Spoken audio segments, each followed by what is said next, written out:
শিক্ষা প্রতিষ্ঠানে প্রজেক্ট কো-ইনচার্জ দুজন ছাত্রী নিয়ে রেলে যাত্রাকালে হেনস্থা ও মানসিক হয়রানির প্রতিবাদে স্কুল পড়ুয়া ছাত্রছাত্রীরা ক্লাস বয়কট স্কুলের সামনে আন্দোলনে বসে ন্যায্য বিচারের দাবিতে। ঘটনা তেলিয়ামুড়া থানাধীন হদ্রা এলাকাস্থিত হরিরাধা বিদ্যা মন্দিরে সোমবার। উল্লেখ্য, গতকাল বিদ্যালয়ে প্রজেক্ট কো-ইনচার্জ পরিতোষ পাল পেচারথলের উদ্দেশ্যে তেলিয়ামুড়া রেল স্টেশন থেকে হোস্টেলে থাকা দুজন ছাত্রী নিয়ে রওনা হয়েছিলেন।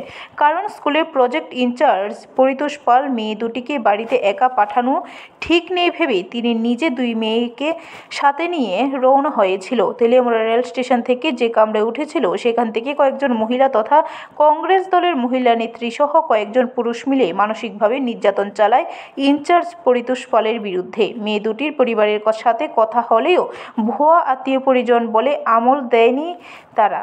পরে যাবতীয় কাগজপত্র দেখেও নির্যাতনের হাত থেকে রেহাই পায়নি ইনচার্জ পরিতোষ পাল সহ দুই ছাত্রী। মুঙ্গিয়াকামী স্টেশন আসতে পুলিশের কাছে তুলে দেওয়া হয় ইনচার্জ সহ দুই ছাত্রীকে। পুলিশের কাছে সব তথ্য তুলে ধরলে তিনজনকে অন্য কামরায় বসিয়ে দেয় পুলিশ। কুমারঘাট আসতে প্রায় 2 শতাধিক মানুষজন পুনরায় আটক করে শুরু হয় জিজ্ঞাসাবাদ। পরে ইনচার্জ পরিতোষ পাল মেয়ে দুটির বাড়ির পরিবারের লোকেদের খবর দেয়। আর কয়েকজনের নাম ধাম দিয়ে লিখিতভাবে তেলিয়ামুড়া রেল পুলিশের কাছে মামলা দায়ের করে ইনচার্জ পরিতোষ পাল। সোমবার এই খবর স্কুলের মধ্যে ছড়িয়ে পড়তে ছাত্রছাত্রীরা সকাল থেকে স্কুলের সামনে বিক্ষোভ প্রদর্শন করে এবং স্কুল বয়কট সিদ্ধান্ত গ্রহণ করে। দোষীদের প্রকৃত শাস্তির দাবি তুলে ছাত্রছাত্রীরা এই বিক্ষোভ প্রদর্শনের মাধ্যমে। আমি যখন দুইজন স্টুডেন্টকে নিয়ে যাইতেছি, অলরেডি এই স্টুডেন্টগুলো যাওয়া একলা সম্ভব না, আমি ওদেরকে বাড়িতে পৌঁছানোর জন্য নিয়ে যাইতেছি। সেই সময়ে তেলিয়ামুড়া থেকে ট্রেন ছাড়ার পরে আর কিছুজন মহিলা এবং তৎসঙ্গে আরও কিছুজন পুরুষ আমার উপরে অত্যাচার শুরু করার মধ্যে আই কার্ড দেখতে চাই। আমি আই কার্ড দেখানোর পরেও তারা সেটা বিশ্বাস করেনি। তৎসঙ্গে আমার মোবাইল ছিনিয়ে নেয় এবং টাকার ব্যাগও ছিনিয়ে নেয় তারা।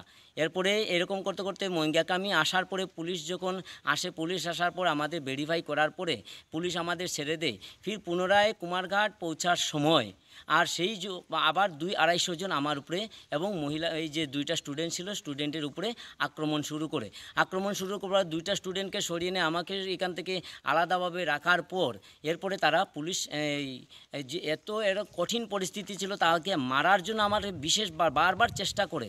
এরপরে এখান থেকে জাস্টিস করার পরে কোনো তাদের কাছে এটা ক্লিয়ারিফাই হয় না বলে ফির পুনরায় আমাকে কুমারঘাট স্টেশনে নামতে হয়। কুমারঘাট স্টেশনে নামার পরে আর সেখান থেকে আর এই কুমারঘাট থানাতে নিয়ে আমাকে আর তাদের হ্যান্ডওভার করা হয়। হ্যান্ডওভার করার পরে জাস্টিফাইড করার পরে এখানে গার্জিয়ান আসে। গার্জিয়ান আসার পরে যেটা দেখছে এটা অ্যাকচুয়ালি উচিত হয়নি সেই ব্যবহারটা আমার সাথে করা। তো এখানের মধ্যে যারা বলছিল আমার উপরে অত্যাচার করেছিল, আমি এখানে বলবো যিনি সবচেয়ে বিশেষ ছিলেন এখানে সর্বাণী ঘোষ চক্রবর্তী। ব্যুরো রিপোর্ট, খবর ত্রিপুরা।